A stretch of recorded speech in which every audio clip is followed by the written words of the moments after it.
ಮಾತರ್ಮೇ ಮಾತರಿಶ್ವನ್ನ ಪಿತರತುಲಗುರೋ ಭ್ರಾತರಿಷ್ಟಾಪ್ತಬಂಧೋ ಸ್ವಾಮಿನ್ನ ಸರ್ವಾಂತರಾತ್ಮನ್ನ ಜರ ಜನ್ಮ ಮೃತ್ಯಾಮಯಾನಾಂ ಗೋವಿಂದೇ ದೇಹಿ ಭಕ್ತಿಂ ಭವತಿ ಚ ಭಗವನ್ ಊರ್ಜಿತಾಂ ನಿರ್ನಿಮಿತ್ತಾಂ ನಿರ್ವ್ಯಾಜಾಂ ನಿಶ್ಚಲಾಂ ತದ್ಗುಣಗಣ ಬೃಹತೀಂ ಚಾಶ್ವತೀಮಾಶುದೇವ ನಾರಾಯಣಂ ನಮಸ್ಕೃತ್ಯ ನರಂ ಚೈವ ನರೋತ್ತಮಂ ದೇವೀಂ ಸರಸ್ವತೀಂ ವ್ಯಾಸಂ ತತೋ ಜಯಮುದೀರಯೇ ವಿಜಾನತಾಂ ಅವಿತ್ತಸ್ಯ ಮಧ್ವಸ್ಯ ಜಗತಿ ಗುರೋಃ ಪೂರ್ವಾಚಾರ್ಯಮಹಿಷ್ಠಾನಾಂ ಇಯಂ ಪ್ರಣತಿಮಾಲಿಕಾ ಪೂರ್ಣಜ್ಞಾನಾಯ ವಿದ್ಮಹೇ ಪೂರ್ಣಾನಂದಾಯ ಧೀಮಹಿ ತನ್ನೋ ವ್ಯಾಸ ಪ್ರಚೋದಯಾತ್. ಈ ಮಹಾಭಾರತದ ಇಷ್ಟು ಭಾಗಕ್ಕೆ ನಾನು ಮಹಾಭಾರತ ತಾತ್ಪರ್ಯ ನಿರ್ಣಯವನ್ನು ಹೇಳಬೇಕಾಗಿತ್ತು. ಎನಿವೇ ನಾವು ಅನುಗೀತೆಯ ತನಕ ಬಂದಿದ್ದೇವೆ. ಆದ್ದರಿಂದ ನಾನು ಅನುಗೀತೆ ಆದ ಮೇಲೆ ಮಹಾಭಾರತ ತಾತ್ಪರ್ಯ ನಿರ್ಣಯವನ್ನು ನೋಡೋಣ. ಇದರೆಲ್ಲದರ ಸಂಗ್ರಹ ಹೇಗೆ ಬಂದಿದೆ ಅದರಲ್ಲಿ ಅಂತ.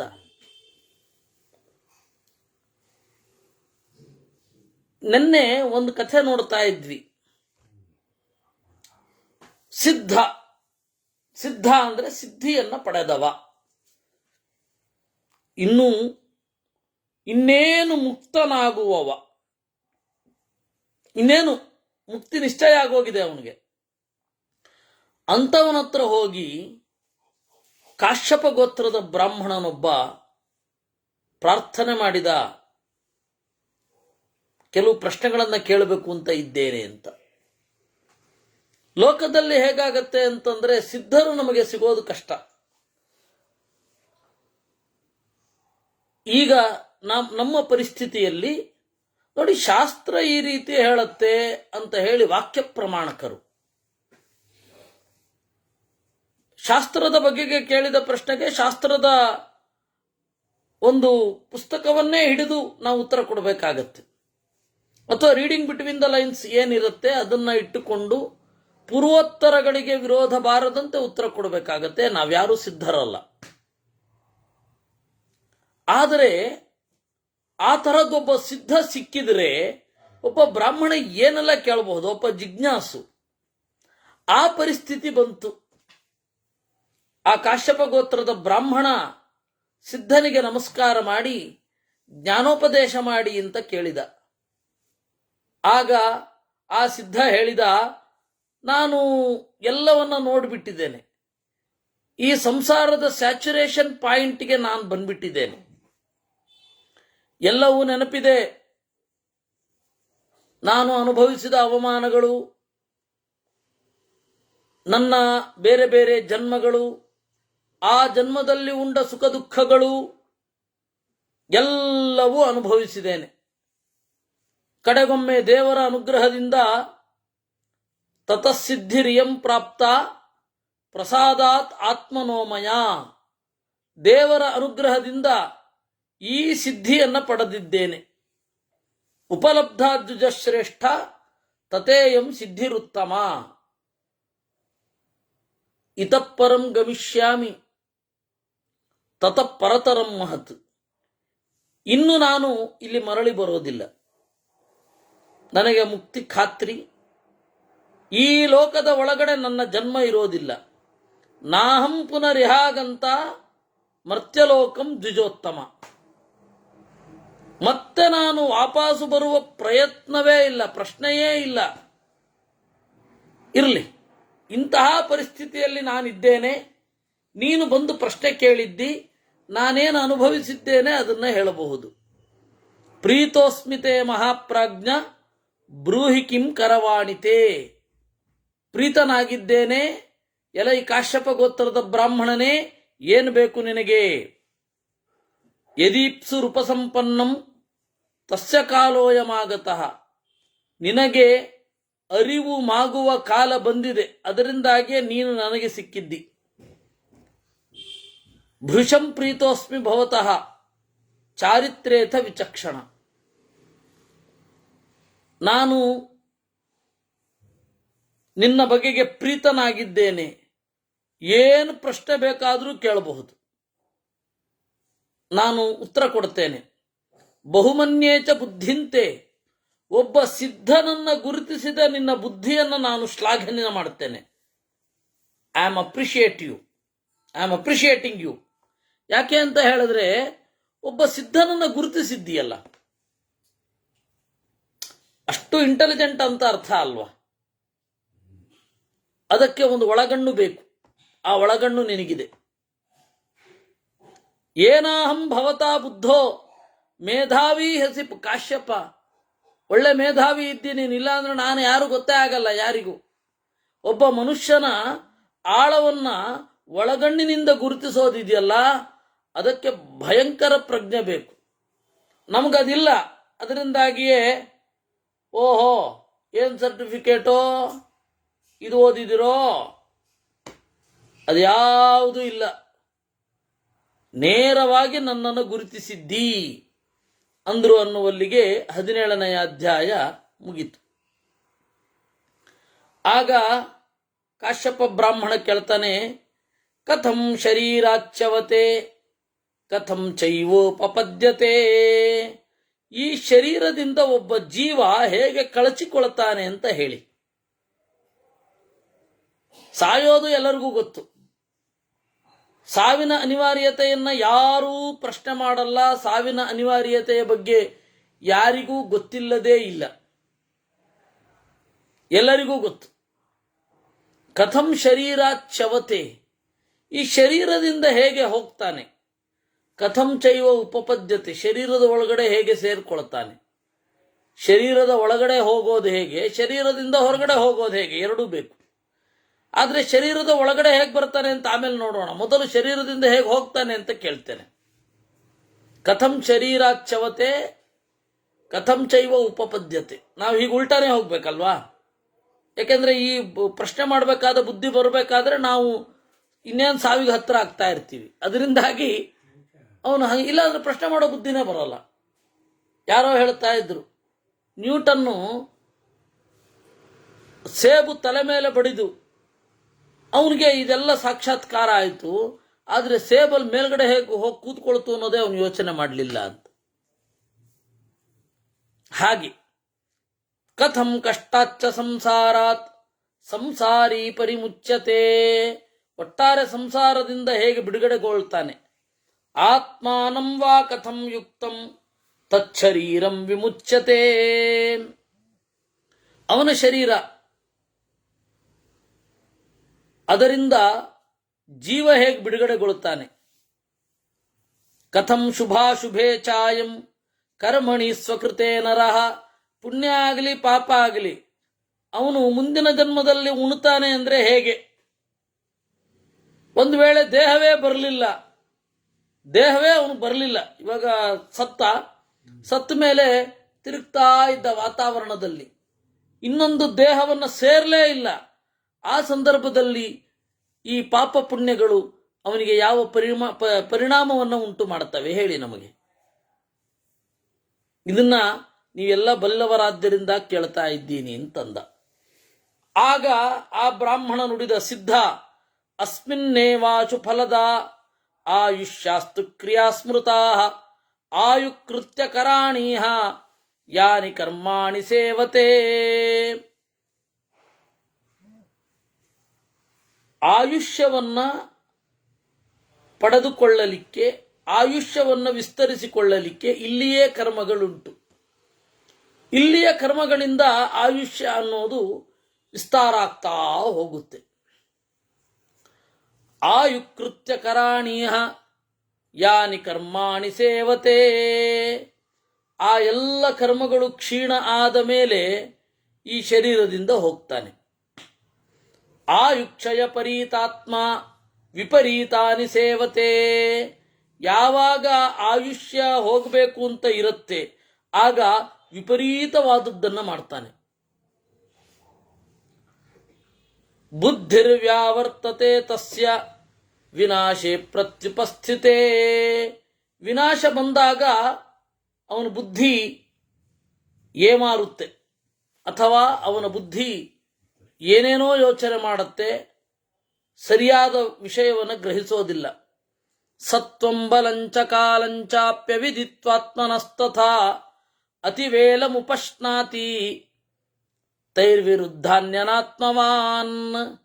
ಅವನ ಸತ್ವ ಪ್ರಜ್ಞೆ ಅನ್ನೋದು ನಾಶ ಆಗತ್ತೆ, ದೇಹದಲ್ಲಿನ ಬಲ ಅನ್ನೋದು ನಾಶ ಆಗತ್ತೆ, ಕಾಲ ಅನ್ನೋದು ವಿಪರೀತವಾಗಿ ಬಿಡುತ್ತೆ. ಅವನ ಕಾಲದ ಪರಿಣಾಮವೇ ಗೊತ್ತಾಗೋದಿಲ್ಲ, ಕಾಲದ ಪರಿಮಾಣವೂ ಗೊತ್ತಾಗೋದಿಲ್ಲ.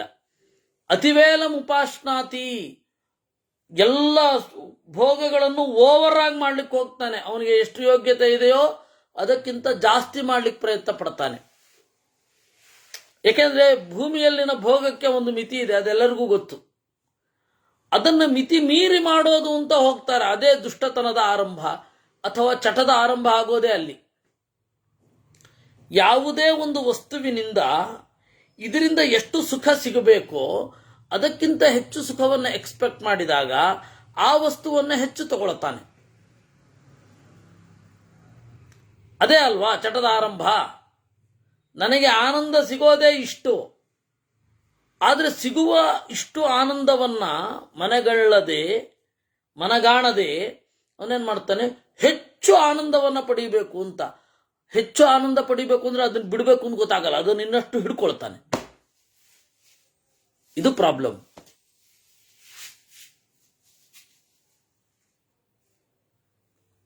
ಹೆಚ್ಚು ಹೆಚ್ಚು ಆನಂದ ಪಡಿಬೇಕು ಅಂದ್ರೆ ಇದರ ಮಿತಿಯನ್ನ ಅರ್ಥ ಮಾಡಿಕೊಂಡು ಬೇರೆ ಒಂದು ಮಾರ್ಗದಿಂದ ಆನಂದವನ್ನ, ಆತ್ಮಿಕವಾದ ಆನಂದವನ್ನ ಪಡ್ಕೊಳ್ಳಿಕ್ ಪ್ರಯತ್ನ ಪಡಬೇಕು. ಅದು ಮಾಡದೇನೆ ಏನ್ ಮಾಡ್ತಾನೆ, ಇದು ನಾನು ಪಡ್ಕೊಂಡಿದ್ರಿಂದಲೇ ಹೆಚ್ಚು ಹೆಚ್ಚು ಪಡಿಬೇಕು ಅಂತ ಹೋಗ್ತಾನೆ. ಅಲ್ಲಿ ಪೆಟ್ಟು ಬೀಳೋದು ಯಾವತ್ತೂ ಕೂಡ.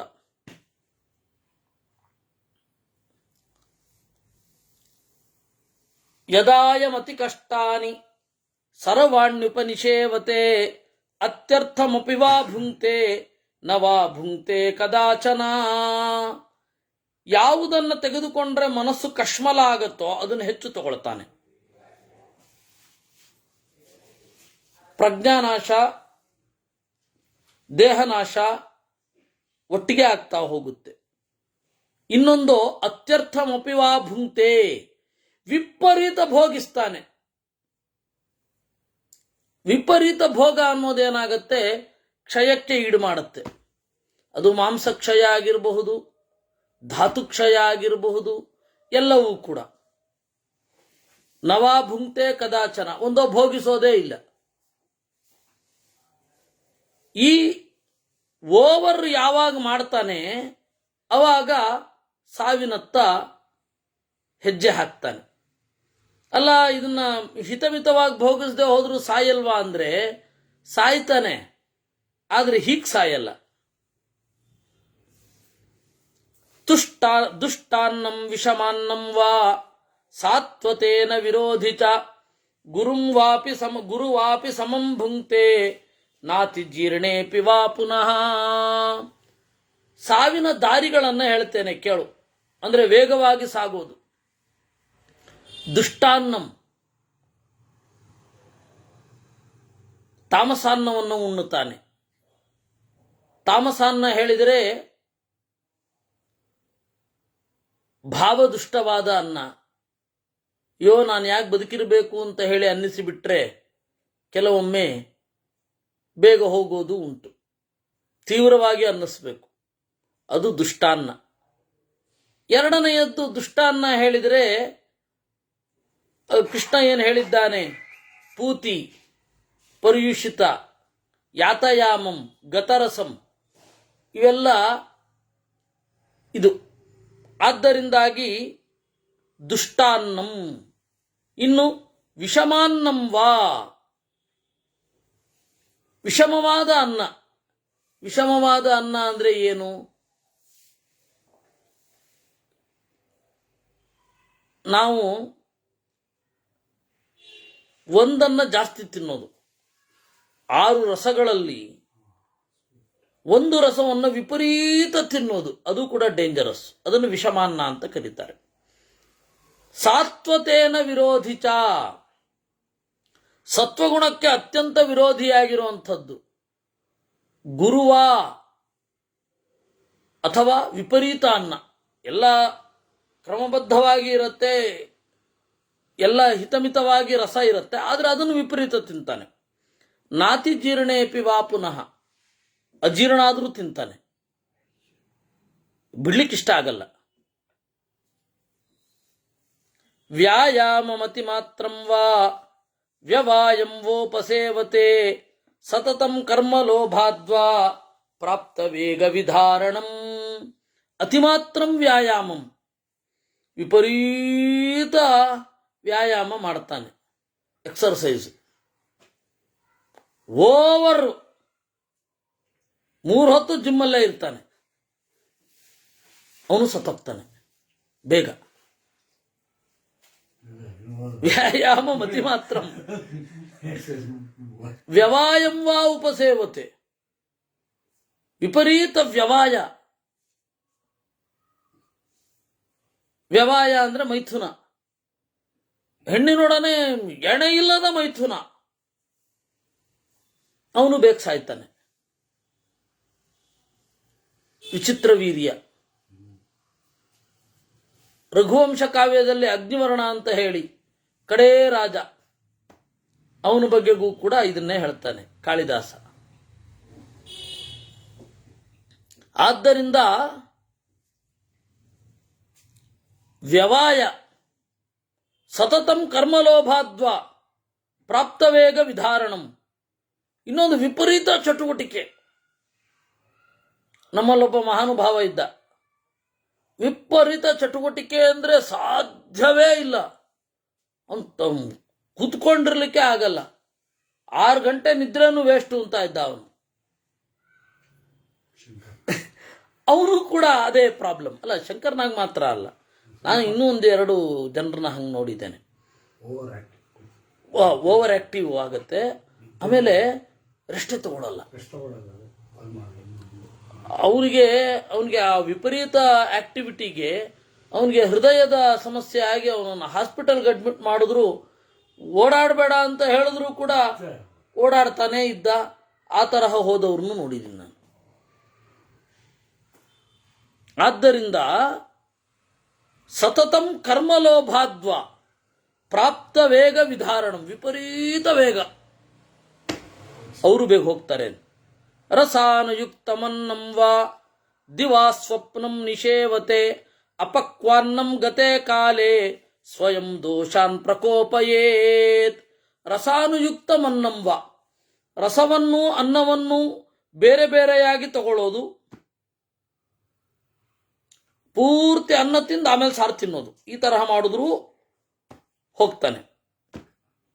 ಅಂದ್ರೆ ರಸ ಅನ್ನೋದು ಅನ್ನದ ಜೊತೆಗಿರ್ಬೇಕು, ಅದರಲ್ಲಿ ವೈಷಮ್ಯ ಇರಬಾರದು. ರಸದ ಸಮ ಪ್ರಮಾಣದಲ್ಲೇ ಅನ್ನ ತಗೊಳ್ಬೇಕು, ಇದು ಅನಿವಾರ್ಯ ಬದುಕಿಗೆ. ಇನ್ನು ದಿವಾ ಸ್ವಪ್ನಂ, ರಾತ್ರಿ ಇಡೀ ಎದ್ದಿರೋದು, ಬೆಳಗ್ಗೆ ಎಲ್ಲ ಮಲ್ಕೊಳ್ಳೋದು, ಇದು ಅತ್ಯಂತ ಡೇಂಜರಸ್. ಇದು ಆಯುರ್ವೇದದಲ್ಲಿ ಹೇಳ್ತಾರೆ, ನೀವು ಹಬ್ಬಬ್ಬ ಅಂತಂದ್ರೆ 20 ನಿಮಿಷ ತೀರಾ ಸುಸ್ತಾದ್ರೆ ಮಲ್ಕೊಂಡಿರ್ಬೇಕು, ಆಮೇಲೆ ಎದ್ದು ಬಿಡ್ಬೇಕು ಅಂತ.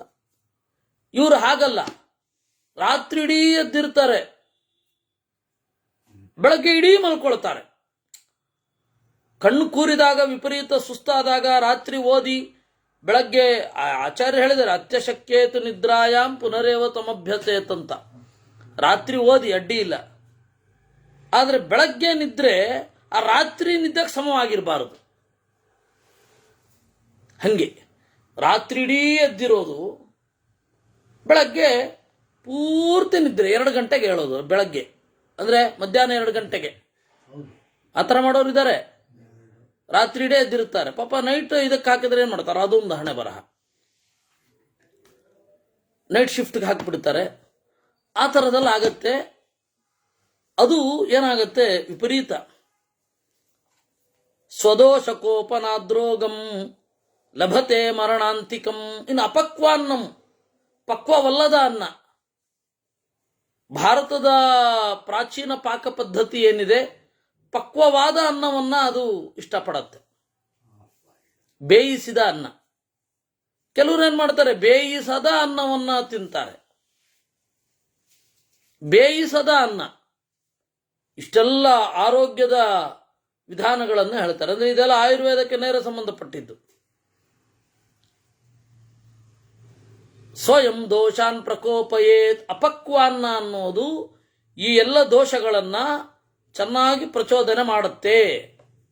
ಅಂದ್ರೆ ನಾವು ಈ ಬ್ರೆಡ್ ಅದು ವಿಪರೀತ ತಿಂತಾ ಇರೋದು, ಇಡೀ ದಿವಸ ಬಹಳ ದಿವಸ ಬ್ರೆಡ್ ಅಂತಹದ್ದು, ಬ್ರೆಡ್ ಈ ಬನ್ನು ಇತ್ಯಾದಿಗಳೆಲ್ಲ ಏನಾಗತ್ತೆ, ಅದು ಪಕ್ವ ಅಲ್ಲ. ಅದು ಪಕ್ವ ಮಾಡಿದ್ರೂ ಅದು ಭರ್ಜಿತದ ತರಹ, ಹುರಿದ ತರಹ ಆಗತ್ತೆ ವಿನಃ ಇದಾಗೋದಿಲ್ಲ.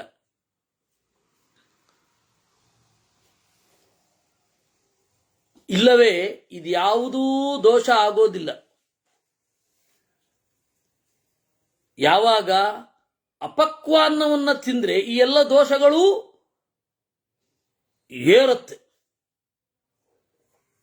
ಹಾಗಾದ್ರೆ ನೈಟ್ ಶಿಫ್ಟ್ ಮಾಡೋರು ಏನ್ ಮಾಡಬೇಕು ಅಂತ, ನೈಟ್ ಶಿಫ್ಟ್ ಮಾಡುವವರಿಗೆ ಒಂದು ವ್ಯವಸ್ಥೆ ಇದೆ.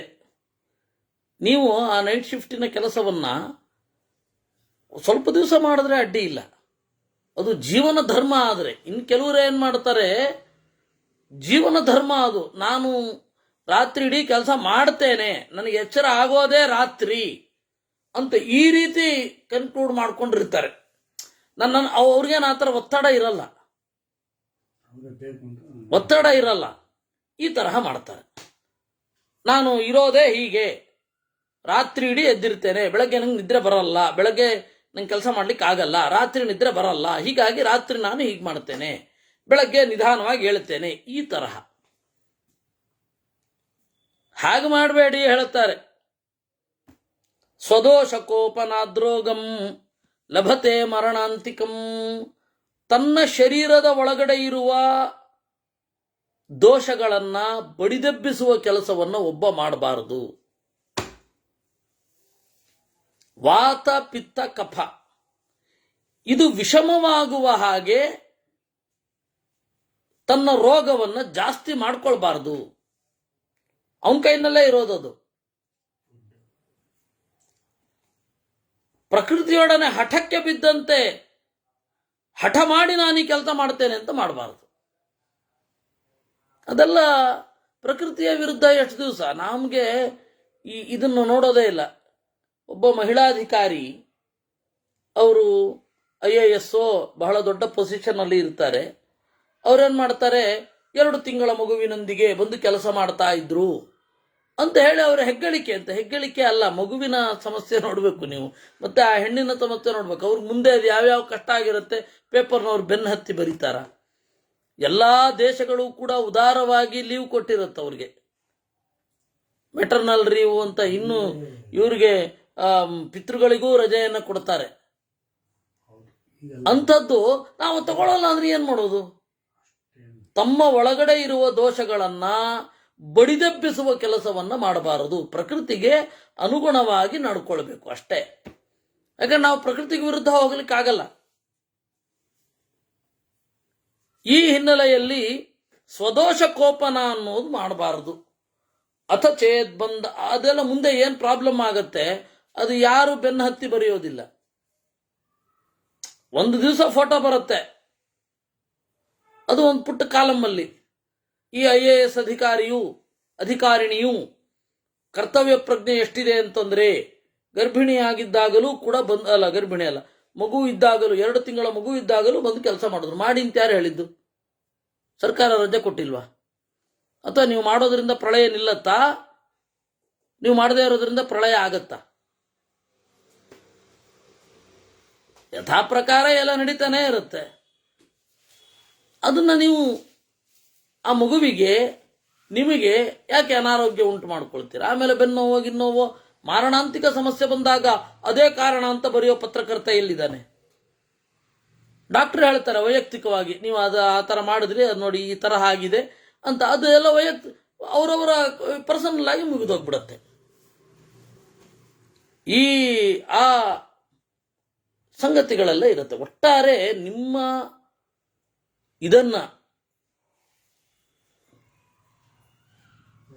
ನಿಮ್ಮ ಒಂದು ದೋಷವನ್ನ ಬಡಿದೆಬ್ಬಿಸಿಕೊಳ್ಳುವ ಕೆಲಸ ಮಾಡಬಾರದು. ತಸ್ಯ ತೈಃ ಕಾರಣೈರ್ಜಂತೋಃ ಅಥ ಚೇದ್ ಬಂಧನಾದೀನಿ ಪರೀತಾನಿ ವ್ಯವಸ್ಯತಿ. ಮಾರಣಾಂತಿಕವಾದ ರೋಗ ಬರಬಾರದು ಅಂದರೆ ಹೀಗೆಲ್ಲ ಮಾಡಬೇಕು. ಪ್ರಕೃತಿ ಒಂದು ಸಹಜವಾದ ಶಕ್ತಿಯನ್ನು ನಮಗೆ ಕೊಟ್ಟಿದೆ. ಗೆಡ್ಡೆ ಗೆಣಸುಗಳನ್ನು ಹಾಗೆ ತಿನ್ನಿ, ತೊಂದರೆ ಇಲ್ಲ, ಅದು ಮುನಿಗಳಿಗೆ. ಯಾಕೆಂದ್ರೆ ಅವರು ತಿನ್ನೋದು ಎಷ್ಟೋ ದಿವಸ ಆದಮೇಲೆ, 3 ದಿವಸಕ್ಕೊಮ್ಮೆ 4 ದಿವಸಕ್ಕೊಮ್ಮೆ ಹಾಗೆಲ್ಲ ಇರುವಂಥದ್ದು. ಜೀವಿತಂ ಪ್ರೋಚ್ಯಮಾನಂ ತತ್ ಯಥಾವದುಪಧಾರಯ. ಇನ್ನು ಹೇಳ್ತೀನಿ ಕೇಳು, ಸಾಯುವಾಗ ಏನಾಗತ್ತೆ ಅಂತ. ಇದೆಲ್ಲ ಸಾವನ್ನ ಬೇಗ ತಂದು ಕೊಡುತ್ತೆ. ಸಾವನ್ನ ಬೇಗ ತಂದು ಕೊಡುವ ಅಭ್ಯಾಸಗಳಿವೆಲ್ಲ. ಇನ್ನು ಸಾಯುವಾಗ ಏನಾಗತ್ತೆ ಅಂತ. ಊಷ್ಮ ಪ್ರಕುಪಿತಕ್ಕಾಯೇ ತೀವ್ರವಾಯು ಸಮೀರಿತ ಶರೀರಮನುಪರ್ಯೇತ್ಯ ಸರ್ವಾನ್ ಪ್ರಾಣಾನ್ ಋಣದ್ಧಿಚ. ಕಾಯೇ ಶರೀರದಲ್ಲಿ, ಊಷ್ಮ ತಾಪವು, ಪ್ರಕುಪಿತ ಕೆರಳಿ, ತೀವ್ರವಾಯು ಸಮೀರಿತ ತೀವ್ರವಾದ ದೇಹದ ಒಳಗಿನ ಗಾಳಿಯಿಂದ ಶರೀರವನ್ನು ಅಡ್ಡಗಟ್ಟಿ ಎಲ್ಲ ಚಟುವಟಿಕೆಗಳನ್ನು ನಿಲ್ಲಿಸುತ್ತೆ, ತಡೆಯುತ್ತೆ. ಅತ್ಯರ್ಥಂ ಬಲವಾನಿಷ್ಮ ಶರೀರೇ ಪರಿಕೋಪಿತ ಭಿನತ್ತಿ ಜೀವಸ್ಥಾನಾನಿ ತಾನಿ ಮರ್ಮಾಣಿ ವಿದ್ಧಿಚ. ಈ ಬಲಿಷ್ಠವಾದ ಉಷ್ಣತೆ ಅನ್ನೋದು ಊಷ್ಮ ಅದೇನ್ ಮಾಡುತ್ತೆ, ಶರೀರದಲ್ಲಿರುವ ಮರ್ಮಗಳನ್ನೆಲ್ಲ ಛೇದಿಸಿ ಬಿಡುತ್ತೆ, ಕಿಡ್ನಿ ಇತ್ಯಾದಿಗಳು. ಅಲ್ಲಿಂದ ಸಮಸ್ಯೆ ಶುರು.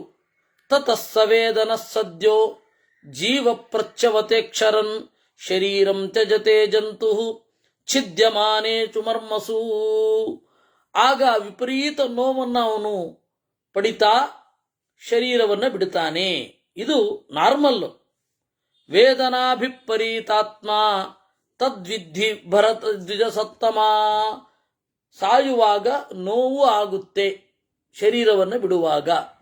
ಯಾಕಂದ್ರೆ ಅಭಿಮಾನ ಇರೋದು ಒಂದು, ಅಭಿಮಾನ ಇದ್ದದ್ರಿಂದಾಗಿ ಹೀಗಾಗೋದು ಇನ್ನೊಂದು. ಜನಿ ಮರಣತಂ ವಿಜ್ಞಾಹ ಸತತಂ ಸರ್ವಜಂತವಃ ದೃಶ್ಯಂತೆ ಸಂತ್ಯಜಂತಶ್ಚ ಶರೀರಾಣಿ ದ್ವಿಜರಚಭಾ. ಹೀಗೆ ಜನನದಿಂದ ಮರಣದಿಂದ ಆ ಜೀವರು ಸಂಕಟಪಟ್ಟಿರ್ತಾರೆ. ಯಾವ ಜೀವರು ಕೂಡ ನಾನು ಇಂಥಲ್ಲಿ ಹುಟ್ಟಬೇಕು ಅಂತ ಹೇಳಿ ಕೇಳ್ಕೊಂಡಿರಲ್ಲ. ಜನಿ ಮರಣ ಸಂವಿಜ್ಞಾಹ, ಹೀಗೆ ಸಾಯ್ಬೇಕು ಅಂತನೂ ಇರಲ್ಲ. ಸಾಯೋದು ಅನಿವಾರ್ಯ ಆದ್ರಿಂದ ಹೀಗೆ ಸತ್ರ ಒಳ್ಳೇದು ಅಂತ ಅನ್ಕೊಂಡಿರ್ತಾನ ಅವನು. ಗರ್ಭ ಸಂಕ್ರಮಣೆ ಚಾಪಿ ಗರ್ಭಾಣಾಮುಪಸರ್ಪಣೆ ತಾದೃಶೀಮೇವ ಲಭತೆ ವೇದನ ಮಾನವ ಪುನಃ. ಗರ್ಭವನ್ನು ಸೇರುವಾಗ, ದೇಹವನ್ನು ಬಿಡುವಾಗ ಒಂದೇ ರೀತಿಯಾದ ವೇದನೆಯನ್ನು ಹೊಂದುತ್ತಾನೆ. ಹುಟ್ಟುವಾಗಲೂ ಅದೇ ವೇದನೆ, ಅದು ಅವನಿಗೆ. ಸಾಯುವಾಗಲೂ ಅದೇ ವೇದನೆ. ಭಿನ್ನ ಸಂಧಿರಥ ಕ್ಲೇದಂ ಅದ್ಭಿಸ್ಸಲಭತೆ ನರಃ ಯಥಾ ಪಂಚಸು ಭೂತೇಷು ಸಂಶ್ರಿತತ್ವಂ ನಿಗಚ್ಚತಿ. ಹಾಗೆ ದೇಹವನ್ನು ಪಡೆಯುವಾಗ ಮನಸ್ಸು ಪ್ರವೇಶ ಮಾಡಿದಾಗಲೂ ಇದೇ ರೀತಿ.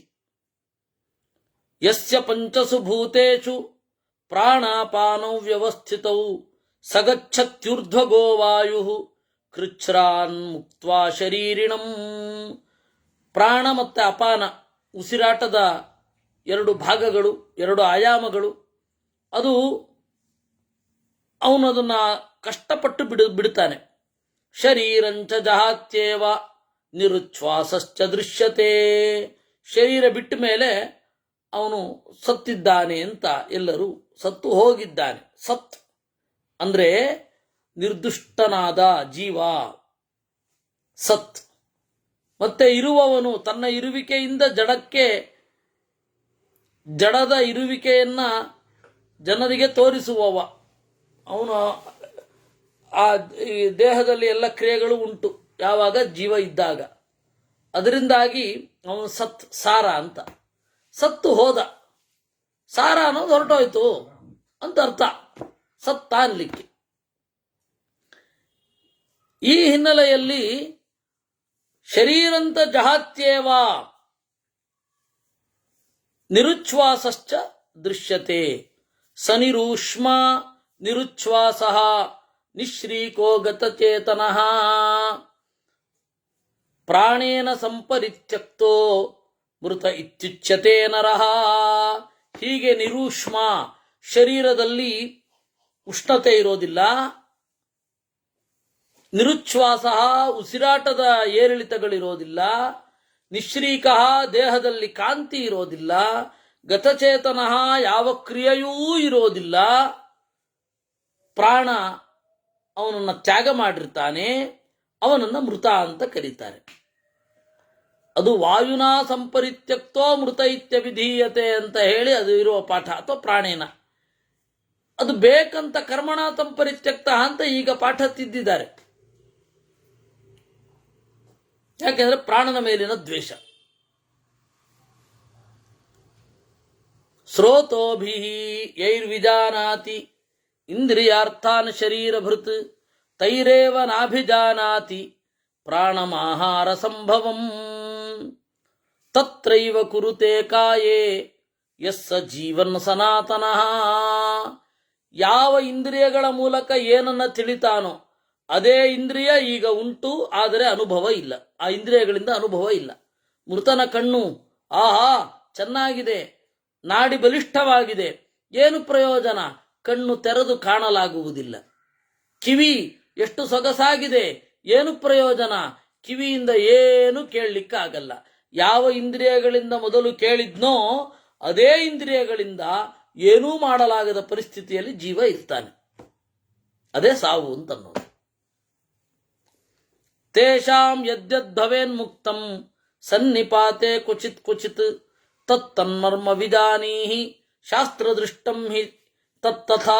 ಕೆಲವೊಮ್ಮೆ ಆ ಶಕ್ತಿ ಎಲ್ಲೆಲ್ಲಿ ಕಣ್ಮರೆಯಾಗ್ತಾ ಹೋಗುತ್ತೆ, ಆ ಶಕ್ತಿ ಅವನಿಗೆ ನಷ್ಟ ಆಗ್ತಾ ಹೋಗುತ್ತೆ. ಹಾಗೂ ಇದೆ. ಬದುಕಿರ್ತಾನೆ, ನಡೆಯೋ ಶಕ್ತಿ ಹೊರಡುತ್ತೆ. ಬದುಕಿರ್ತಾನೆ, ಕೈ ಬಿದ್ದೋಗಿರುತ್ತೆ.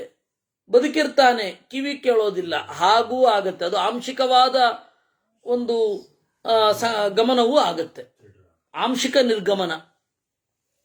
ಆವಿಶ್ಯ ಹೃದಯಂ ಜಂತೋ ಸತ್ವಂ ಚಾತುರುಣಿದ್ಧವೈ ತತಃ ಸಚೇತನೋ ಧಾತು ನಾಭಿಜಾನಾತಿ ಕಿಂಚನ.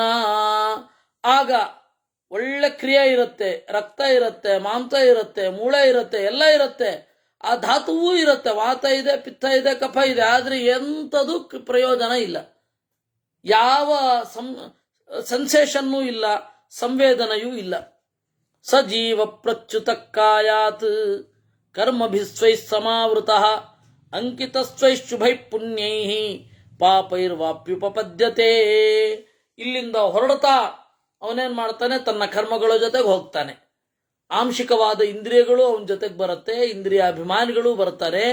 ಇನ್ನು ಕೆಲವೊಂದು ಇಂದ್ರಿಯಾಭಿಮಾನಿ ದೇವತೆಗಳು ಆ ಸಂಸ್ಕಾರವನ್ನು ಹಿಡ್ಕೊಂಡು ಬೇರೆ ಕಡೆಗೆ ಹೋಗ್ತಾರೆ. ಇಂದ್ರಿಯಾಭಿಮಾನಿ ದೇವತೆಗಳಿಗೆ ಬಹಳ ರೂಪಗಳಿರುತ್ತೆ. ಆಮೇಲೆ ಇನ್ನು ಕೆಲವು ಭಾಗ, ಜಡವಾದ ಭಾಗ ಅಲ್ಲೇ ಮಣ್ಣಾಗಿ ಹೋಗುತ್ತೆ ಅಥವಾ ಸುಡಲ್ಪಡುತ್ತೆ. ಹೀಗೆ 3 ಭಾಗ ಆಗುತ್ತೆ ಅಂತ ಹೇಳ್ತಾರೆ. ಪುಣ್ಯ ಪಾಪ ಮಾತ್ರ ಜೊತೆಗಿದ್ದೇ ಇರುತ್ತೆ, ಅದೆಲ್ಲೂ ಬಿಡಲ್ಲ. ಇತರಂ ಕೃತ ಪುಣ್ಯಂ ವಾ ತಂ ವಿಜಾನಂತಿ ಲಕ್ಷಣೈ ಯಥಾಂಧಕಾರೇ ಖದ್ಯೋತಂ ದೀಪ್ಯಮಾನಸ್ತತಸ್ತತಃ. ಪುಣ್ಯ ಮಾಡಿದವನನ್ನ ಕೆಲವರು ಕಾಣ್ತಾರೆ, ಅದು ಏನು ಮಿಂಚು ಹುಳದ ಹಾಗೆ ಟಕ್ಕಂತ ಹಿಂಗೆ ಬಂದು ಹೋಗುತ್ತೆ. ಕ್ಷರಂತಂ ಜಾಯಮಾನಂಚ ಯೋನಿಂಚಾಪಿ ಚಾನುಪ್ರವೇಶಿತಂ. ನಾನು ಅಥವಾ ನನ್ನಂಥವರು ಜೀವ ಗಂಡಿನ ಶರೀರವನ್ನು ಹೊಕ್ಕಿದ್ದನ್ನು, ಗಂಡಿನ ಶರೀರದಿಂದ ಹೆಣ್ಣಿನ ಶರೀರವನ್ನು ಹೊಕ್ಕದ್ದನ್ನು ನಮ್ಮಂಥವ್ರು ಕಾಣ್ತಾರೆ. ಅದನ್ನು ಯಾರು ಕಂಡಿದ್ದಾರೆ? ಯಾರು ಕಂಡಿಲ್ಲ. ಆ ರೇತಸ್ಸು ಪ್ರವೇಶ ಮಾಡೋದು ಯಾರು ಕಂಡಿರುತ್ತೆ?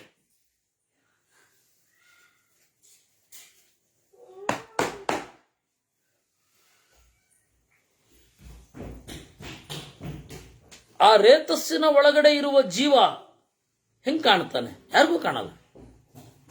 ಸಿದ್ಧರು ಕಾಣುತ್ತಾರೆ ಅಂದ್ರೆ ನನ್ನಂತಹವರು. ಸಿದ್ಧ ಹೇಳ್ತಾ ಇರೋದಲ್ವಾ, ತಸ್ಯ ಸ್ಥಾನಾನಿ ದೃಷ್ಟಾನಿ ವಿವಿಧಾನೀಹ ಶಾಸ್ತ್ರತಃ ಕರ್ಮ ಭೂಮಿರಿಯಂ ಭೂಮಿ ಯತ್ರ ತಿಷ್ಠಂತಿ ಜಂತವಃ. ಆ ಕರ್ಮವನ್ನ ಅನುಭವಿಸುವವರು ಯಾರಿಲ್ಲಿ? ಎಲ್ಲಿ ಅನುಭವಿಸ್ತಾರೆ? ಇದೇ ಭೂಮಿಯಲ್ಲಿ. ಕರ್ಮ ಭೂಮಿರಿಯಂ ರಾಜನ್ ಯತ್ರ ತಿಷ್ಠಂತಿ ಜಂತವಃ. ಎಲ್ರಿಗೂ ಇದು ಕರ್ಮಭೂಮಿಯೇ. ಹಾಗಾದ್ರೆ ಭೋಗಭೂಮಿ ಕರ್ಮಭೂಮಿ ಅಂತ ಹೇಳ್ತಾರಲ್ಲ, ಹೌದು ಹೇಳ್ತಾರೆ. ಕರ್ಮ ಅನ್ನೋದು ಅದಕ್ಕೆ ಹೆಚ್ಚು ಅವಕಾಶ ಇರೋದು ಇಲ್ಲಿ ಅಂತ ಅಷ್ಟೇ ಅರ್ಥ. ಅದಕ್ಕೆ ಕರ್ಮ ಪ್ರಧಾನವಾದ ಭೂಮಿ, ಭೋಗ ಪ್ರಧಾನವಾದ ಭೂಮಿ ಅಂತ ಹೇಳೋದೇ ವಿನಃ ಕರ್ಮ ಅಲ್ಲಿಲ್ವೇ ಇಲ್ಲ. ಅಲ್ಲಿ ಇವರು ಇದನ್ನು ಮಾಡಿದ್ರೆ ಪುಣ್ಯವೇ ಇಲ್ಲ. ವಿದೇಶದಲ್ಲಿ ಎಲ್ಲಿಯಾದರೂ ತಪ್ಪು ಮಾಡಿದರೆ ಶಿಕ್ಷೆ ಆಗೋದೇ ಇಲ್ಲ. ಪುಣ್ಯ ಮಾಡಿದರೆ ಪುಣ್ಯ ಬರೋದೇ. ದೇವ್ರಿಗೇನು ತಲೆ ಕೆಟ್ಟಿದ್ಯಾ? ದೇವ್ರು ಪಕ್ಷಪಾತಿ ಆಗಲ್ಲ ಹಾಗೆ ಮಾಡಿದ್ರೆ. ಆದ್ದರಿಂದ ವಾಸ್ತವವಾಗಿ ಪುಣ್ಯ ಪಾಪ ಎಲ್ಲ ಕಡೆ ಪರಿಣಾಮವನ್ನು ಉಂಟು ಮಾಡಿಯೇ ಮಾಡುತ್ತೆ. ಫ್ರಾನ್ಸಲ್ಲಿ ಮಾಡಿದ್ರೆ ಪಾಪ ಪಾಪ ಅಲ್ಲ, ಅಲ್ಲಿ ಮಾಡಿದ ಉಪಕಾರ ಪುಣ್ಯ ಅಲ್ಲ ಅಂತ ಹೇಳಲಿಕ್ಕಾಗತ್ತಾ? ಮಧ್ವರು ಆ ರೀತಿ ಹೇಳಲಿಲ್ಲ. ಹಾಗಾದ್ರೆ ನಿಷೇಧ ಯಾಕೆ ಮಾಡಿದ್ರು? ಹೋಗೋದನ್ನ ಸಮುದ್ರಯಾನ ಇದ್ದಾಗ ಮಾಡಿದ್ರು. ಅವಾಗ ನಿತ್ಯಾಗ್ನಿಹೋತ್ರ ಇತ್ತು. ಯಾವುದೇ ವಿಧಿ, ಯಾವುದೇ ನಿಷೇಧ, ಅದನ್ನು ಆ ದೇಶ ಆ ಕಾಲವನ್ನು ನೋಡಬೇಕಾಗತ್ತೆ. ಆ ದೇಶವನ್ನು ನೋಡಲೇಬೇಕು ನಾವು. ಯಾಕೆಂದ್ರೆ ನೀವು ಅಲ್ಲಿಗೆ ಹೋದ್ರು ವಿಪರೀತ ಚಳಿ ಇದ್ರೆ ಏನ್ ಮಾಡ್ತೀರಾ? ಭಾರತ ಯಾಕೆ ಆಯ್ಕೆ ಮಾಡಿದ್ದಾರೆ ಅಂತಂದ್ರೆ ಎಲ್ಲವೂ ಸಮ ಪ್ರಮಾಣದಲ್ಲಿ ಉಂಟು. ಕೆಲವೊಂದು ಕಡೆ ಬೆಳಗ್ಗೆನೇ ಆಗಲ್ಲ, ಇನ್ನು ಕೆಲವೊಂದು ಕಡೆ ರಾತ್ರಿನೇ ಆಗಲ್ಲ. ಇಂಥಲ್ಲೆಲ್ಲ ನೀವು ಶಾಸ್ತ್ರದಲ್ಲಿ ಹೇಳಿದ ಕರ್ಮವನ್ನು ಹೆಂಗೆ ಮಾಡ್ಲಿಕ್ಕಾಗತ್ತೆ? ಅದನ್ನಿಟ್ಕೊಂಡು ಅವರು ಆ ರೀತಿ ಹೇಳಿದ್ರು ಭಾರತ ಒಳ್ಳೆಯದು ಅಂತ. ಹಾಗಂತ ಹೇಳಿ ಅಲ್ಲಿ ಮಾಡಿದ ಪುಣ್ಯ, ಅಲ್ಲಿ ಮಾಡಿದ ಪಾಪ ಫಲಿಸಲ್ಲ ಅಂತ ಹೇಳಲಿಕ್ಕಾಗಲ್ಲ. ಇದು ಅತ್ಯಂತ ಪ್ರಶಸ್ತ, ಅದರ ಬಗ್ಗೆ ಯಾವುದೇ ವಿವಾದ ಇಲ್ಲ. ಯಾಕೆಂದ್ರೆ ಇಲ್ಲಿ ಗುಡ್ ಮಾರ್ನಿಂಗ್ ಅಂತ ಹೇಳೋ ಅವಶ್ಯಕತೆಯೇ ಇಲ್ಲ. ಯಾಕೆಂದ್ರೆ ಸೂರ್ಯ ಪ್ರತಿ ದಿವಸ ಬರ್ತಾನೆ. ಅಲ್ಲಿ ಸೂರ್ಯ ಕಾಣೋದೇ ಅಪರೂಪ. ಅದಕ್ಕಾಗಿ ಅವರು ಬಟ್ಟೆ ಬಿಚ್ಚಿ ಸಣ್ಣ ಸೂರ್ಯ ಸ್ನಾನ ಮಾಡ್ತಾರವರು. ಯಾಕೆಂದ್ರೆ ಪಾಪ ಅವರಿಗೆ ಸೂರ್ಯ ಅಪರೂಪ. ಅವ್ರು ಅದಕ್ಕೆ ಗುಡ್ ಮಾರ್ನಿಂಗ್ ಅಂತಾನೆ. ಇವತ್ತಾದರೂ ಬೆಳಕನ್ನ ನೋಡೋಣ ಅಂತಾರೆ. ನಾವ್ಯಾಕ್ರಿ ಹೇಳ್ಬೇಕದನ್ನ?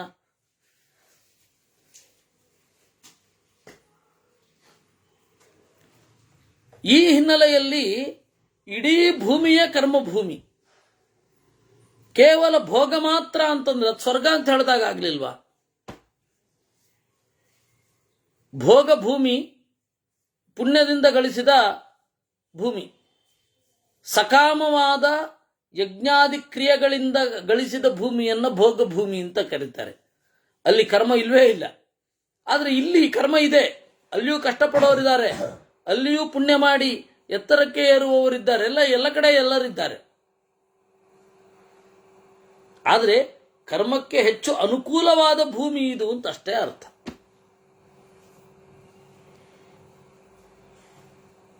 ಮಧ್ವರು ಕೂಡ 11ನೆಯ ಭಾಗವತ 11ನೆಯ ತಾತ್ಪರ್ಯದಲ್ಲಿ, 11ನೇ ಸ್ಕಂದದ ತಾತ್ಪರ್ಯದಲ್ಲಿ ಇದನ್ನು ಹೇಳಿದ್ದಾರೆ. ಏನ್ ಮಾಡೋದು? ಇತಃಶುಭಾಶುಭಂ ಕೃತ್ವಾ ಲಭಂತೆ ಕರ್ಮದೇಹಿನಃ. ಇಲ್ಲಿಯೇ ಒಳಿತು ಕೆಡಕುಗಳನ್ನು ಮಾಡಿ ಸುಖ ದುಃಖಗಳನ್ನು ಪಡಿತಾರೆ. ಇಹೈವ ಉಚ್ಚಾವಚಾನ್ ಭೋಗಾನ್ ಪ್ರಾಪ್ನುವಂತಿ ಸ್ವಕರ್ಮಭಿ. ಈ ಬ್ರಹ್ಮಾಂಡದ ಒಳಗಡೆಯೇ ಒಳಿತು ಕೆಡಕುಗಳನ್ನು ಮಾಡಿ ದೊಡ್ಡ ಚಿಕ್ಕ ಭೋಗಗಳನ್ನು ಅನುಭವಿಸ್ತಾನೆ. ಯಹೈವ ಅಶುಭ ಕರ್ಮಾತು ಕರ್ಮಭಿರ್ನಿರಯಂ ಗತಃ. ಇಲ್ಲಿಯೇ ಅಶುಭ ಕರ್ಮವನ್ನು ಮಾಡಿದವರು ನರಕಕ್ಕೆ ಹೋಗೋದು. ಅವಾಕ್ಸ ನಿರಯೇ ಪಾಪೋ ಮಾನವ ಪಾತ್ಯತೆ ಭೃಚಂ ತಸ್ಮಾತ್ ಸುದುರ್ಲಭೋ ಮೋಕ್ಷ ಆತ್ಮ ರಕ್ಷೋ ಭೃಶಂ ತತಃ. ಕೆಳಗಡೆ ಹೋಗೋದು ಇಲ್ಲಿ ಮಾಡಿದ ತಪ್ಪು ಕೆಲಸಗಳಿಂದಲೇ. ಅದರಿಂದಾಗಿ ಆತ್ಮರಕ್ಷಣೆ ಆಗಬೇಕಪ್ಪ. ಏನು ಆತ್ಮರಕ್ಷಣೆ ಅಂದರೆ ಮನಸ್ಸಿನ ರಕ್ಷಣೆ ಆಗಬೇಕು. ಏನು ಆತ್ಮರಕ್ಷಣೆ? ಜೀವದ ರಕ್ಷಣೆ ಆಗಬೇಕು. ಏನು ಹಾಗಂದ್ರೆ ಮನಸ್ಸಿನ ರಕ್ಷಣೆ ಮತ್ತು ಜೀವದ ರಕ್ಷಣೆ ಅಂದರೆ ಶುದ್ಧವಾದ ಜ್ಞಾನವನ್ನು ಪಡೆಯೋದೇ ಇದರ ತಾತ್ಪರ್ಯ. ಇದರ ಉದ್ದೇಶ ಏನು ಅಂದರೆ ಶುದ್ಧವಾದ ವಿದ್ಯೆ ಬೇಕು. ಆ ಶುದ್ಧವಾದ ವಿದ್ಯೆಯಿಂದ ಒಳಿತು ಕೆಡುಕುಗಳನ್ನು ಪಡಿತಾರೆ. ಶುದ್ಧವಾದ ಉಪಾಸನೆಯಿಂದ ಅದಕ್ಕೆ ತಕ್ಕ ಹಾಗೆ ಶುದ್ಧವಾದ ಆಚರಣೆ. ಶುದ್ಧವಾದ ಆಚರಣೆ ಏನಿದೆ, ಜ್ಞಾನಕ್ಕೆ ಪೋಷಕವಾದ ಆಚರಣೆ ಒಂದು ಶುದ್ಧ. ಇನ್ನೊಂದು ಶುದ್ಧವಾದ ಆಚರಣೆ ಅಂತ ಹೇಳಿದರೆ ಗುಣಗ್ರಹಣ. ಎಲ್ಲಿ ಗುಣ ಇದೆ ಅಲ್ಲಿ ಸ್ವೀಕಾರ ಮಾಡಬೇಕು. ದೋಷವನ್ನು ಮಾತ್ರ ನೋಡ್ತಾ ಇದ್ರೆ ಗತಿ ಏನು? ಎಲ್ಲ ಕಡೆ ಬರೇ ದೋಷ ನೋಡೋದು. ದೋಷೈಕ ದೃಕ್ಕಂತ ಆ ತರಹ ಆಗಬಾರದು. ನೀವೇನೇ ಹೇಳಿದ್ರು ದೋಷ ಕಾಣೋದು, ಅದಾಗಬಾರದು. ಗುಣವನ್ನು ಗ್ರಹಣ ಮಾಡಬೇಕು. ಇದು ಎರಡು ಶುದ್ಧವಾದ ಕರ್ಮ. ಊರ್ಧ್ವಂ ತು ಜಂತವೋ ಗತ್ವಾ ಯೇಷು ಸ್ಥಾನೇಶ್ವವಸ್ಥಿತಾ. ಇನ್ನು ಒಳ್ಳೆ ಕರ್ಮವನ್ನು ಮಾಡಿದ್ರೆ ಮೇಲ್ಗಡೆಗೆ ಹೋಗ್ತಾರೆ ಅಂದ್ರಲ್ಲ, ಯಾವ ಲೋಕ ಅದು? ತಾರಾರೂಪಾಣಿ ತರವಾಣಿ ಯತ್ರೈಚ ಚಂದ್ರಮಂಡಲಂ. ಎಲ್ಲ ನಕ್ಷತ್ರಗಳ ಹಾಗೆ ಇರುತ್ತೆ ಆ ಲೋಕಗಳು. ಸ್ಥಾನಾನ್ಯೇತಾನಿ ಜಾನೀಹಿ ನರಾಣಾಂ ಪುಣ್ಯಕರ್ಮಣಾಂ. ಆ ಮೇಲ್ಗಡೆಯ ಲೋಕಗಳು ಏನಿದೆ ಅದು ಒಳ್ಳೆ ಕೆಲಸ ಮಾಡಿದವರ ತಾಣ. ಮೇಲ್ಗಡೆ ಎಲ್ಲಿದೆ ಗೊತ್ತಿಲ್ಲ, ನಾವು ನೋಡ್ಲಿಕ್ಕೆ ಆಗೋದೂ ಇಲ್ಲ. ನೋಡಿದ್ರೆ ನಮ್ಮ ಕಣ್ಣಿಗೆ ಬೀಳಬೇಕು ಅಂತನೂ ಇಲ್ಲ, ಅಲ್ಲೇ ಇದ್ರೂ ಕಣ್ಣಿಗೆ ಬೀಳಬೇಕಾಗಿಲ್ಲ. ಕರ್ಮಕ್ಷಯಾಚ್ಚತೆಭ್ಯೋ ಹಿ ಚ್ಯವಂತೆ ವೈ ಪುನಃ ಪುನಃ. ಕರ್ಮಕ್ಷಯ ಆದ ಕೂಡಲೇ ಚ್ಯವಂತೆ, ಚ್ಯುತರಾಗಿ ಬಿಡ್ತಾರೆ, ಕೆಳಗಡೆ ಜಾರ್ತಾರೆ ಅವರು. ನೋಡಿ, ಈ ಫಿಲಾಸಫಿ ಇಟ್ಕೊಂಡ್ರೆ ಈ ಲೋಕಕ್ಕೇನು ತೊಂದರೆ ಇಲ್ಲ. ಲೋಕಕ್ಕೆ ತೊಂದರೆ ಆಗಿರೋದು ಇಂಥವರಿಂದ ಅಲ್ವೇ ಅಲ್ಲ. ನಾವು ಉಪಾಸನೆ ಮಾಡ್ತೇವೆ, ನಾವು ನಮ್ಮ ಪಾಡಿಗೆ ಚಿಂತನೆ ಮಾಡ್ತೇವೆ ಅನ್ನುವವರಿಂದ ಲೋಕಕ್ಕೆ ತೊಂದರೆ ಆಗೇ ಇಲ್ಲ. ಲೋಕಕ್ಕೆ ತೊಂದರೆ ಆಗಿರೋದು ಯಾರಿಂದ ಗೊತ್ತಾ? ಎಲ್ಲ ಶ್ರೀಮಂತರನ್ನು ಹೊಡೆದು ಹಾಕ್ತೇವೆ, ಬಡವರೆಲ್ಲ ಒಳ್ಳೆಯವರು ಇತ್ಯಾದಿ ಸಿದ್ಧಾಂತಗಳಿಂದ ತೊಂದರೆ ಆಗಿದೆಯೇ ವಿನಃ ಲೋಕಕ್ಕೆ ಬೇರೆ ಅಲ್ಲ. ಈ ತರಹ ಎಲ್ಲ ಚಿಂತನೆ ಇದ್ರೆ ಯಾರಿಗೇನು ತೊಂದರೆ? ನಾನು ಗ್ರಹಣದ ದಿವಸ ಎದ್ದು ಗ್ರಹಣದ ದಿವಸ ಜಪ ಮಾಡ್ತಾ ಕೂತೆ ರಾತ್ರಿ, ಏನು ತೊಂದರೆ? ಯಾರಿಗೂ ಏನು ತೊಂದರೆ ಆಗಲಿಲ್ಲ. ಏನೋ ಒಂದಿಷ್ಟು ಜನ ಹೋದ್ರು, ರಾತ್ರಿ ದೇವರಿಗೆ ಸುತ್ತು ಹೊಡೆದ್ರು, ಏನು ತೊಂದರೆ? ಯಾವ ತೊಂದರೆಯೂ ಆಗಲಿಲ್ಲ. ಸಾಧನೆ ಮಾಡುವವರು ಮಾಡ್ತಾರೆ, ಅದನ್ನು ಕಟ್ಕೊಂಡು ನಿಮಗೇನು? ನಿಮಗೆ ಬೇಡವಾ? ನೀವಿರಿ. ಇವ್ರು ಹಾಗೆ ಮಾಡಲ್ಲ. ಈ ಅನುಪದ್ರವಕಾರಿ, ಈ ಲೋಕಕ್ಕೆ ಯಾವುದು ಉಪದ್ರವಕಾರಿ ಅಲ್ವೋ ಅದ್ರ ಮೇಲೆಲ್ಲ ಆಕ್ಷೇಪ ಮಾಡ್ತಾರೆ. ಯಾವುದು ಉಪದ್ರವಕಾರಿಯೋ ಅದ್ರ ಬಗ್ಗೆ ಸುಮ್ಮನೆ ಇರ್ತಾರೆ. ಅದು ಅವ್ರ ನಂಬಿಕೆ ಅಂತಾರೆ. ಹಾಗಲ್ಲ ಇದು. ತತ್ರಾಪಿ ವಿಶೇಷೋಸ್ತಿ ದಿವಿ ನೀಚೋಚ್ಚ ಮಧ್ಯಮ. ಹಾಗೆ ಹೋದರಲ್ಲಿಯೂ ಕೂಡ ವಿಶೇಷ ಇದೆ. ಬಹಳ ಕಾಲ ಇರುವವರು, ಕಡಿಮೆ ಕಾಲ ಇರುವವರು ಸ್ವರ್ಗದಲ್ಲಿ, ಆ ಸ್ವರ್ಗದಲ್ಲಿಯೂ ಉನ್ನತ ಭೋಗವನ್ನು ಪಡೆಯುವವರು, ಕಡಿಮೆ ಭೋಗವನ್ನು ಪಡೆಯುವವರು ಇದ್ದಾರೆ. ಆದ್ದರಿಂದಾಗಿ ಇತ್ಯೇತಾ ಗತಯ ಸರ್ವಾಹ ಪೃಥಕ್ತೆ ಸಮುದೀರಿತಾ. ಇದನ್ನೆಲ್ಲ ಬೇರೆಯೇ ಆಗಿ ಹೇಳಬೇಕಾಗತ್ತೆ. ಇನ್ನು ಕರ್ಮದ ಬಗ್ಗೆ ಹೇಳುತ್ತೇನೆ ಕೇಳು. ಈ ಲೋಕದ ಕರ್ಮ ಬೇರೆ ದೇಹದಲ್ಲಿ ಹೇಗೆ ಅನುಭವಿಸ್ತಾನೆ, ಈ ದೇಹದಲ್ಲಿ ಮಾಡಿದ ಕರ್ಮವನ್ನ ಬೇರೆ ದೇಹದಲ್ಲಿ ಹೇಗೆ ಅನುಭವಿಸ್ತಾನೆ ಅಂತನ್ನೋದನ್ನ ಕೇಳು ಅಂತ ಹೇಳ್ತಾರೆ ಅನ್ನುವಲ್ಲಿಗೆ 18ನೇ ಅಧ್ಯಾಯ ಮುಗಿದಿದೆ. ಶುಭಾನಾಮ ಶುಭಾನಾಂಚ ನೇಹ ನಾಶೋಸ್ತಿ ಕರ್ಮಣಾಂ ಪ್ರಾಪ್ಯ ಪ್ರಾಪ್ಯತು ಪಚ್ಯಂತೆ ಕ್ಷೇತ್ರಂ ಕ್ಷೇತ್ರಂ ಯಥಾ ತಥಾ. ಒಳ್ಳೆಯ ಕರ್ಮಗಳನ್ನು ಮಾಡಿದರೆ ಒಳ್ಳೆಯ ಪರಿಸರದಲ್ಲಿ ಜನ್ಮ, ಕೆಟ್ಟ ಕರ್ಮಗಳನ್ನು ಮಾಡಿದರೆ ಕೆಟ್ಟ ಪರಿಸರದಲ್ಲಿ ಜನ್ಮ. ಯಥಾ ಪ್ರಸೂಯಮಾನಸ್ತು ಸಮಾದದ್ಯಾತ್ ಫಲಂ ಬಹು ತಥಾ ಸ್ಯಾದ್ವಿಪುಲಂ ಪುಣ್ಯಂ ಶುದ್ಧೇನ ಮನಸಾ ಕೃತಂ. ಶುದ್ಧವಾದ ಮನಸ್ಸಿನಲ್ಲಿ ಮಾಡಿದ ಕರ್ಮವನ್ನ ಒಬ್ಬ ಜೀವ ಮುಂದಣ ಶರೀರಗಳಲ್ಲಿ ಅನುಭವಿಸ್ತಾನೆ. ಅಂದರೆ ಕರ್ಮ ತಟಸ್ಥ, ಅದು ನೀವು ಶುದ್ಧವಾದ ಮನಸ್ಸಿನಲ್ಲಿ ಮಾಡಿದ್ರ ಅನ್ನೋದು ಇದು ಇಂಪಾರ್ಟೆಂಟ್ ಅಷ್ಟೇ, ಅದು ಪ್ರಧಾನ. ಪಾಪಂ ಚಾಪಿ ತಥೈವ ಸ್ಯಾತ್ ಪಾಪೇನ ಮನಸಾ ಕೃತಂ. ಪಾಪಿಷ್ಠವಾದ ಕೆಲಸವನ್ನ ಮಾಡಿದ್ರಿಂದ್ರೆ ಮನಸ್ಸು ಪಾಪಯುಕ್ತವಾಗಿದೆ ಅಂತ ಅರ್ಥ. ಈ ಕರ್ಮ ತಟಸ್ಥ. ಅದೇ ಒಳ್ಳೆಯ ಕೆಲಸ ಮಾಡಿದ್ರಿಂದ ಒಳ್ಳೆಯ ಮನಸ್ಸಿನಿಂದ ಮಾಡಿದ್ದೀರಾ ಅಂತ ಅಷ್ಟೇ ಅರ್ಥ. ಪುರೋಧಾಯ ಮನೋಹೀಹ ಕರ್ಮಣ್ಯಾತ್ಮ ಪ್ರವರ್ತತೆ. ಮನಸ್ಸನ್ನು ಮುಂದೆ ಇಟ್ಟುಕೊಂಡು ಒಬ್ಬ ಕರ್ಮವನ್ನು ಮಾಡ್ತಾನೆ. ಯಥಾ ಕರ್ಮ ತಮಾವಿಷ್ಟ ಕಾಮಮನ್ಯು ತಮಾವೃತ ನರೋ ಗರ್ಭಂ ಪ್ರವಿಶತಿ ತತ್ರಾಪಿ ಶೃಣುಚೋತ್ತರಂ. ಹೀಗೆ ಕರ್ಮವನ್ನ ಇಟ್ಟುಕೊಂಡು ಕರ್ಮಕ್ಕೆ ತಕ್ಕ ಕಾಮ, ಕರ್ಮಕ್ಕೆ ತಕ್ಕ ಸಿಟ್ಟು, ಅದರ ಜೊತೆಗೂಡಿ ಶರೀರವನ್ನು ಪಡಿತಾನೆ. ಆ ಶರೀರ ಹೇಗೆ ಪಡಿತಾನೆ ಅಂತ ಹೇಳ್ತೇನೆ ಕೇಳು. ನರೋ ಗರ್ಭಂ ಪ್ರವಿಶತಿ ತತ್ರಾಪಿ ಶೃಣುಚೋತ್ತರಂ. ಒಬ್ಬ ಮನುಷ್ಯ ಪ್ರವೇಶ ಮಾಡ್ತಾನೆ ಗರ್ಭವನ್ನ. ಶುಕ್ರಂ ಶೋಣಿತ ಸಂಯುಕ್ತಂ ಸ್ತ್ರೀಯ ಗರ್ಭಾಶಯಂ ಗತಂ. ಹೆಣ್ಣಿನ ರಕ್ತ, ಗಂಡಿನ ರೇತಸ್ಸು ಎರಡೂ ಕೂಡ ಜೋಡಿಕೆಯಾಗತ್ತೆ. ಕ್ಷೇತ್ರ ಧರ್ಮಮವಾಪ್ನೋತಿ ಶುಭಂ ವಾ ಯದಿ ವಾ ಶುಭಂ. ಕ್ಷೇತ್ರದ ಧರ್ಮವನ್ನು ಪಡೆಯುತ್ತೆ. ಕ್ಷೇತ್ರ ಅಂತಂದ್ರೆ ಆ ಜೀವ, ಅವನ ಶರೀರ ಅದಕ್ಕನುಗುಣವಾಗಿ ಬದಲಾಗುತ್ತೆ. ಒಬ್ಬ ಅಂಗವಿಕಲನಾಗಿ ಹುಟ್ಟಬಹುದು, ಒಬ್ಬ ವಿಕಲನಾಗಿ ಹುಟ್ಟಬಹುದು, ಒಬ್ಬ ಸಕಲನಾಗಿ ಪೂರ್ತಿ ಶರೀರ ಚೆನ್ನಾಗಿರೋ ಹಾಗೆ ಹುಟ್ಟಬಹುದು, ಆರೋಗ್ಯವಂತವಾಗಿರೋ ಶರೀರ ಹುಟ್ಟಬಹುದು. ಇವುಗಳೆಲ್ಲ ಅವನ ಹಿಂದಣ ಜನ್ಮದ ಕರ್ಮಕ್ಕನುಗುಣವಾಗಿ ಇರುತ್ತೆ. ಸೌಕ್ಷ್ಮ್ಯಾದವ್ಯಕ್ತ ಭಾವಾಚ್ಚ ನ ಸಕ್ವಚನ ಸಜ್ಜತಿ. ಅತ್ಯಂತ ಸೂಕ್ಷ್ಮವಾಗಿರುವುದರಿಂದ, ಅವ್ಯಕ್ತವಾಗಿರುವುದರಿಂದ ಈ ಶರೀರ ಏನನ್ನ ಹೊಂದಿದೆ ಅನ್ನೋದು ಗೊತ್ತಾಗುವುದಿಲ್ಲ. ಸಂಪ್ರಾಪ್ಯ ಬ್ರಹ್ಮಣ ಕಾಯಂ ತಸ್ಮಾತ್ ತದ್ಬ್ರಹ್ಮ ಶಾಶ್ವತಂ ತದ್ಬೀಜಂ ಸರ್ವಜಂತೂನಾಂ ತೇನ ಜೀವಂತಿ ಜಂತವಃ. ಈ ಎಲ್ಲಕ್ಕೂ ಕಾರಣ ದೇವರ ಕರ್ಮದ ವಿಭಾಗ. ಅವನು ಕರ್ಮವನ್ನು ವಿಭಾಗ ಮಾಡಿದ ರೀತಿಯಿಂದ ಇವರೆಲ್ಲ ಬದುಕ್ತಾರೆ. ಯಾಕೆಂದ್ರೆ ಇವನು ಮಾಡಿದ ಪಾಪವನ್ನೆಲ್ಲ ಒಟ್ಟಿಗೆ ಕೊಟ್ಬಿಟ್ರೆ ತಡ್ಕೊಳ್ಳಿಕ್ಕಾಗಲ್ಲ, ಇವನು ಮಾಡಿದ ಪುಣ್ಯವನ್ನೆಲ್ಲ ಒಟ್ಟಿಗೆ ಕೊಟ್ಟರು ತಡ್ಕೊಳ್ಳಿಕ್ಕಾಗಲ್ಲ. ಎರಡನ್ನೂ ಹದವಾಗಿ ಹಂಚಬೇಕು. ಒಳಿತನ್ನೂ ಕೆಡುಕನ್ನೂ ಹಂಚಬೇಕು. ಒಳಿತು ಜಾಸ್ತಿ ಇದ್ದು ಸ್ವಲ್ಪ ಆದರೂ ಕೆಡುಕು ಇರಲೇಬೇಕು, ಕೆಡುಕು ಜಾಸ್ತಿ ಇದ್ದರೆ ಸ್ವಲ್ಪ ಆದರೂ ಒಳಿತು ಇರಲೇಬೇಕು. ಆ ಸುಖ ದುಃಖಗಳನ್ನ ಆ ರೀತಿ ಕೊಡ್ತಾನೆ. ಇಷ್ಟನ್ನ ನಾವು ಇವತ್ತು ನೋಡಬಹುದು. ಅದು ಯಾವ ರೀತಿ ಭಾಗ ಆಗತ್ತೆ,